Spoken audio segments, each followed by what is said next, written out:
Hello guys, আমি doggy Chowdhury. আজকে আমি এতিম পোলাপান নিয়ে কথা বলবো। এই যে এতিম পোলাপান, এই কই যাস? ওই দাঁড়া দাঁড়া। ওদের তো মা বাপ নেই। ওদের মা বাপ কিভাবে থাকবে? ওদের মা বাপ বারেক ঢাইতাছিন, ওদেরকে মেরে ফেলা হয়েছে। তো এরাই আমার বন্ধু। এদিকে আয়, এদিকে আয়। এই যে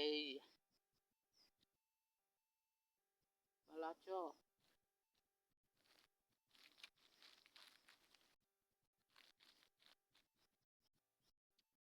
কুত্তার সাথে বন্ধু থাকবেন, মরণের আগ পর্যন্ত বন্ধু হয়ে থাকবে।